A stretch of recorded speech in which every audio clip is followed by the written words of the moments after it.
আমি শ্রী বিশ্বনাথ।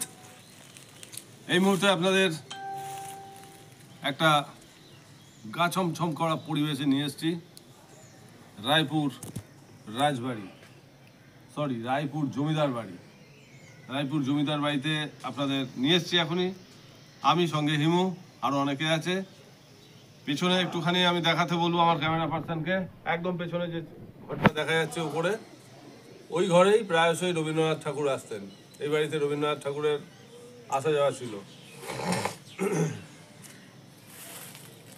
এই বাড়িতে বাংলা সিনেমা, দক্ষিণ ভারতের কয়েকটি সিনেমা এখানে শ্যুট হয়েছে। তার মধ্যে নবাব, চাঁদের পাহাড়ের একাংশ, যেখানে ভূতের ভয়, ইত্যাদি ইত্যাদি অনেক বই শুটিং হয়েছে। অনেক, আপনারা জানেন যেসব বলতে গেলে বাংলায় যত ভূতের বই তার ম্যাক্সিমামই এইখান থেকে, এই বাড়ির থেকে শুটিং। আমরা তিনতলায় আছি। জায়গাটা কিন্তু ভয়ঙ্কর। হ্যাঁ বলো, দেখাতে?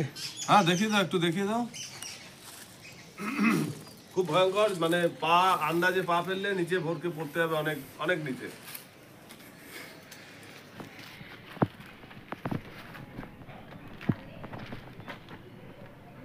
সবাই সাবধান, তাপস সাবধান, তাপস যেখানে দাঁড়িয়ে আছো সাবধান। মানে বিপজ্জনক এই কারণে বলছি, বাড়িটা যেহেতু 300 বছর প্রায় পুরনো, অনেক জায়গা ভেঙে পড়েছে, ছাদ ভেঙে পড়েছে অনেক জায়গায়, বা অনেক পিলারগুলো দেখলাম একটু দুর্বল, তাই জন্যে খুব সতর্ক হয়ে থাকার ব্যাপার আছে। হিমু, কেমন লেগেছে তোমার এই বাড়িটা, রাজবাড়িটা? ভালো লেগেছে? জমিদার বাড়ি এটা, রাজবাড়ি নয়, জমিদার বাড়ি। ভালো লেগেছে? তোমার কি ভয় ঠায় লাগছে না তো? না, হিমুর কোনো ভয় লাগছে না, আমারও কোনো ভয় লাগছে না, আমার সাথে যারা আসছে কারোর ভয় লাগছে না, কিচ্ছু না। দারুণ না? মানে ছুটোছুটি করতে মজা পাচ্ছিলে নিচে, কিন্তু এখানে ছুটোছুটি করা যাবে না। কিন্তু আমরা অনেকটা উপরে আছি, 3 তলায় আছি। নিচে একতলা, নিচের তলাটা আবার একটু বিপজ্জনক, যার কারণে আমরা দোতলায় বসিনি। দোতলায় ছাদটা ঝুলে আছে, সেই জন্য আমরা এই 3 তলার ছাদে এসে বসেছি। আপনাদের দেখাচ্ছি, পুরোটা দেখিয়েছো? একটু এই সাইডগুলো দেখিয়েছো? খুব মানে ঐতিহ্যময় যে নকশাগুলো, তুমি একটু নকশাগুলো যদি পারো একটু কাছ থেকে দেখিও আমার দর্শকদের। হ্যাঁ, না এটা 3 তলা, নিচে দোতলা। ওটাতে একটু ভয়ের বলে, ভয়ঙ্কর বলে আমরা নিচে বসিনি। হ্যাঁ, ছাদ ঝুলে আছে, ওখান থেকে হয়তো যে কোনো সময় হ্যাঁ পাড়া দিলে ভেঙে যাওয়ার ভয় আছে।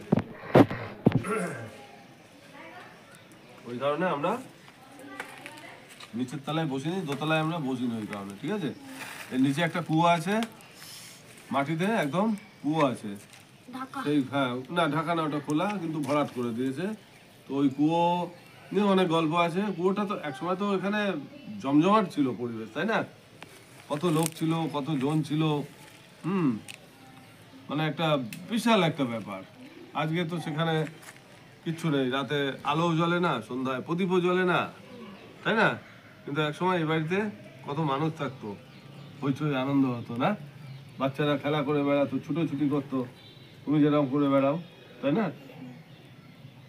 বড়দের কথা শুনতো সেই সব বাচ্চারা? বড়দের নাকি কথা শুনতো না। তুমি শোনো, তাহলে তারা শুনতো না? না, তারা সবাই শুনতো। তারা বড়দের কথা সবাই শুনতো, বাচ্চারা, তোমার মতো যারা বাচ্চা ছিল, তাই না? তো আমরা এখানে এসেছি, রাত্রে থাকবো, অনেক রাত পর্যন্ত থাকার চেষ্টা করব, এবং এখানে একটা লাইভ প্রোগ্রামও দেবো আপনাদের। আপনারা লাইভ প্রোগ্রামটা দেখবেন।